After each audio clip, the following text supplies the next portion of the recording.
Hello friends, to welcome to my channel. Today I study about the autocoids.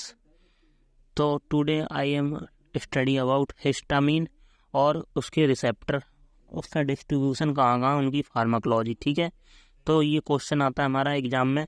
Classify histamine receptor antagonist and give comparative note on first generation and second generation anti histaminic drugs के बारे में। ठीक है, तो आज हम anti histaminic की सारी फार्माकोलॉजी देखेंगे, first generation and second generation drugs से। ठीक है, तो ये हमारी फार्माकोलॉजी की यूनिट थर्ड है, ये ऑटोकॉइड। तो इससे पहले आपको समझना होगा कि ऑटोकॉइड क्या होते हैं। तो ऑटोकॉइड का मतलब, जिसमें ऑटो का मतलब होता है सेल्फ और कॉइड का मतलब हीलिंग इन सेल।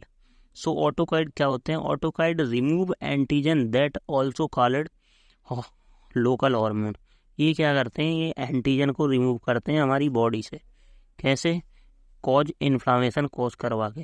ठीक है, so autacoid remove antigen that also called local hormone cause locally action, क्योंकि ये लोकली एक्शन कॉज करते हैं। ठीक है, तो histamine is type of autacoid which cause inflammation, जो क्या कॉज करवाता है? इन्फ्लामेशन। ठीक है, सो जो हमारा हिस्टामिन होता है वो क्या होता है? केमिकल सब्सटेंस होता है, वो रिलीज बाय मास्ट सेल। अब हिस्टामिन के बारे में पढ़ रहे हैं हम।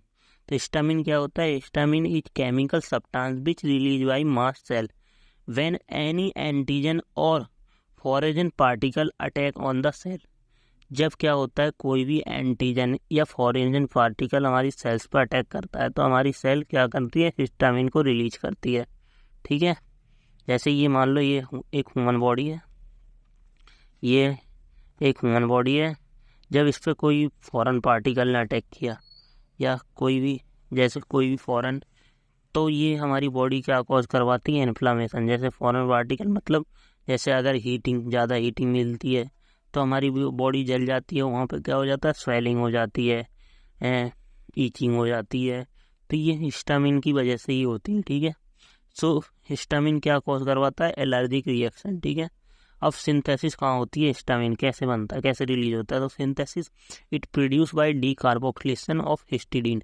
जब हिस्टिडीन का डीकार्बोक्सिलेशन होता है तो हमारा हिस्टामिन फॉर्म हो जाता है। ठीक है, so mostly histamine present in skin, lungs and GI and mast cell. ठीक है, इन सब में हमारा हिस्टामिन प्रेजेंट होता है। ठीक है, जो क्या प्रोड्यूस करता है? Different action by binding their receptor. ये हिस्टामिन एक्शन प्रोड्यूस करता है जब ये अपने रिसेप्टर से बाइंड होता है। हिस्टामिन सेल ने रिलीज तो करती है, लेकिन जब तक ये बाइंड नहीं होगा तब तक अपना एक्शन शो नहीं करेगा। तो histamine release by mast cell during allergic reaction, tissue injury, chemical infusion. जब एलर्जिक रिएक्शन हो या टिश्यू पे कोई इंजरी हो या केमिकल इन्फ्यूजन हुआ हो तब हमारा हिस्टामिन रिलीज होता है। एलर्जिक रिएक्शन मतलब कोई केमिकल रिएक्शन हो गई हो एलर्जी के कारण, और टिश्यू इंजरी मतलब कोई भी टिश्यू इंजर्ड हो गया हो, एंड देन केमिकल इन्फ्यूजन के मतलब केमिकल इंटरेक्शन के द्वारा। ठीक है, तब हमारा क्या होता है? हिस्टामिन रिलीज होता है। आफ्टर रिलीज ये बाइंड होता है हिस्टामिन रिसेप्टर से।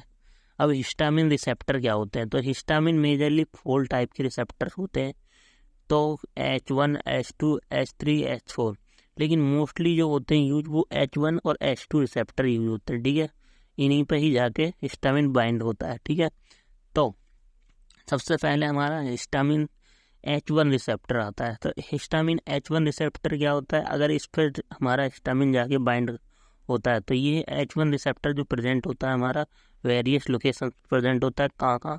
वस्कुलर एंडोथेलियल सेल्स में, और स्मूथ मसल्स में, ब्रेन में, और वेरिफेरल नर्व एंडिंग में, और एडिनल मेडुला में। जो अगर इन जगहों पर क्या हो हमारा हिस्टामिन, ये हिस्टामिन है, ये H1 रिसेप्टर पर बाइंड होता है। किसके? अगर vascular endothelial cell, vascular and, तो वहाँ पे क्या करवाता है? ये वेजोडाइलेशन। हिस्टामिन अगर हमारे H1 रिसेप्टर की वस्कुलर एंडोथेलियल, और अगर स्मूथ मसल्स पे बाइंड हो तो हमारा क्या? ब्रोंचो कॉन्स्ट्रिक्शन। स्मूथ मसल्स कहाँ होते हैं? लंग्स में। अगर वहाँ पे हमारा हिस्टामिन बाइंड होता है अपने H1 रिसेप्टर से तो ब्रोंचो कॉन्स्ट्रिक्शन। और अगर हिस्टामिन H1 रिसेप्टर से बाइंड होता है ब्रेन में तो वो क्या है? एपेटाइट सप्रेसेंट, मतलब हमारी भूख को कम कर देगा। और देन हमारे अगर H1 रिसेप्टर कहाँ पे? पेरिफेरल नर्व एंडिंग पे, तो हमारा ईचिंग एंड स्वेलिंग कॉज करवाता है। ठीक है। तो ये H1 रिसेप्टर थे और उनका डिस्ट्रीब्यूशन था, ठीक है, कहाँ कहाँ होते हैं। अब H2 जो रिसेप्टर होते हैं मोस्टली इन कहाँ होते हैं, हमारे GIT में, ठीक है। तो जो H2 रिसेप्टर कहाँ प्रेजेंट होते हैं, mostly GIT and other in gland and uterus में प्रेजेंट होते हैं। तो हिस्टामिन क्या होता है, बाइंड करता है H2 रिसेप्टर के इन GIT and increase HCl production. ये बाइंड करेगा हमारे H2 रिसेप्टर से एंड HCl प्रोडक्शन को बढ़ा देता है GIT में, ठीक है।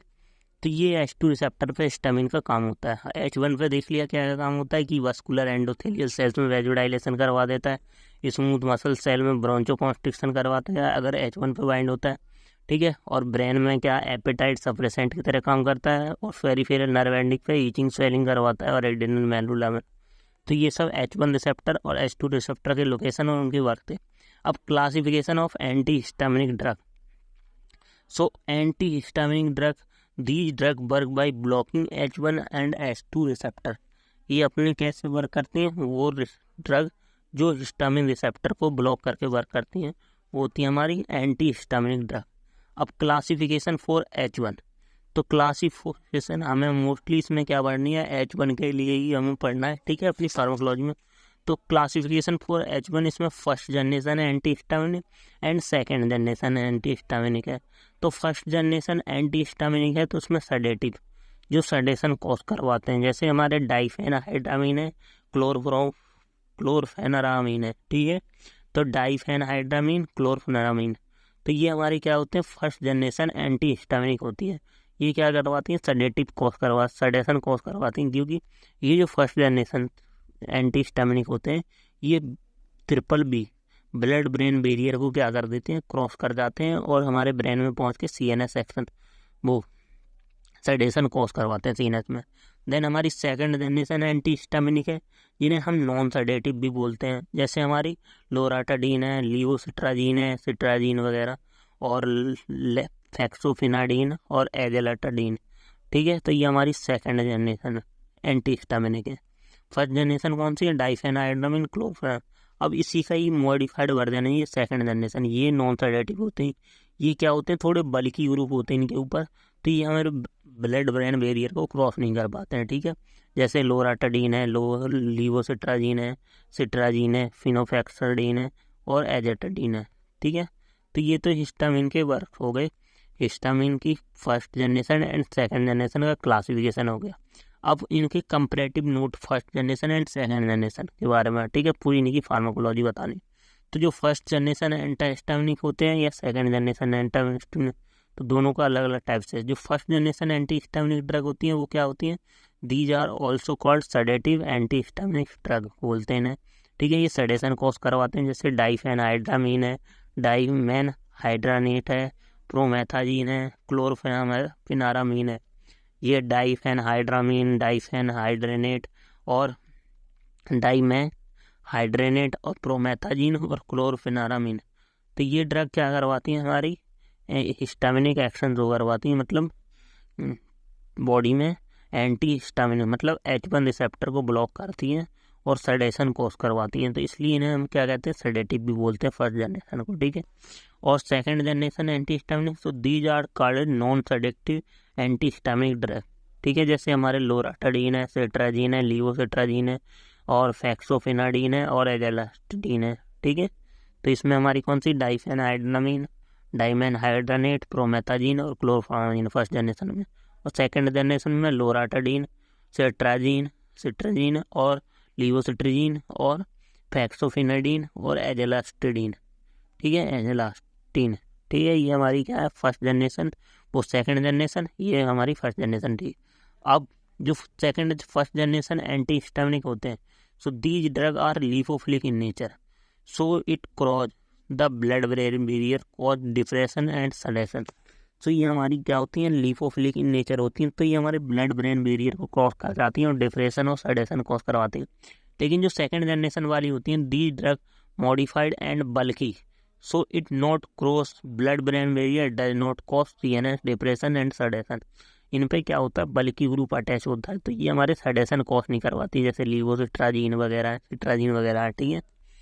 अब इनका action of first generation and action of second generation, जो फर्स्ट जनरेशन होता है ये it block triple response, triple response क्या होता है, ईचिंग, रेडनेस, स्वेलिंग, इन तीनों को ब्लॉक करता है, ठीक है, कम करता है। और it also cause in sedation, dizziness, CNS depression और antiemetic action, anti motion action और सिकनेस एक्शन इन बॉडी, ठीक है।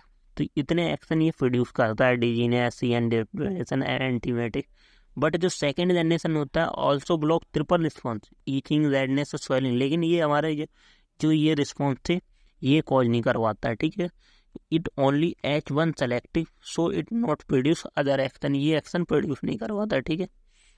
अब इसकी फार्माकोकाइनेटिक, सो इट अब्जॉर्ब और orally and metabolize in liver and excreted by urine, ठीक है। यही सेकंड जनरेशन में भी फर्स्ट जनरेशन की तरह इसकी फार्माकोकाइनेटिक है।